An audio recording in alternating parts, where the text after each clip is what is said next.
আসসালামু আলাইকুম। আজকে আপনাদের সাথে শেয়ার করব আমি চিকেন ভেজিটেবল যার জন্য প্রয়োজন আমার গাজর, পেঁপে, বরবটি, মটরশুঁটি এগুলোকে আমি সিদ্ধ করে নেব। তারপর এখানে 3-4 ফালি চিকেন নিয়ে নিলাম। রসুন বাটা দিয়ে লবণ দিয়ে সিদ্ধ করে নেব। তারপর পেঁয়াজ কুচি, টমেটো, কাঁচামরিচ দিয়ে এগুলো আমি ভেজে নেব। তারপর কয়েক টুকরা পেঁয়াজের পাপড়ি দিয়ে আমি এগুলোকে হালকা নেড়েচেড়ে নেব। তারপর দিয়ে দিব রসুন কুচি। হালকা কিছুক্ষণ নেড়েচেড়ে আমি দিয়ে দিব সিদ্ধ করে রাখা ভেজিটেবল। তারপর এগুলোকে নেড়ে চেড়ে দিয়ে দিব আমি পাতাকপি। তারপর দিয়ে দিব কয়েক টুকরো ক্যাপসিকাম। এগুলোকেও আমি হালকা নেড়ে চেড়ে কতক্ষণ রান্না করে নেব।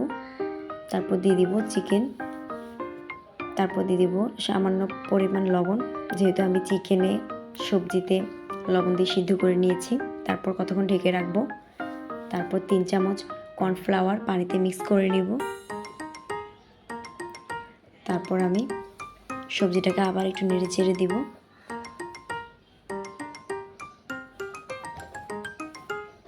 দিয়ে দিব কর্নফ্লাওয়ার। এগুলোকে আমি দিব ধাপে ধাপে, 3 ধাপে দিব। একবারে দিলে কর্নফ্লাওয়ারটা খুব সুন্দর গ্রেভি হয় না, যার জন্য আমি 3 বারে দিয়ে দিলাম।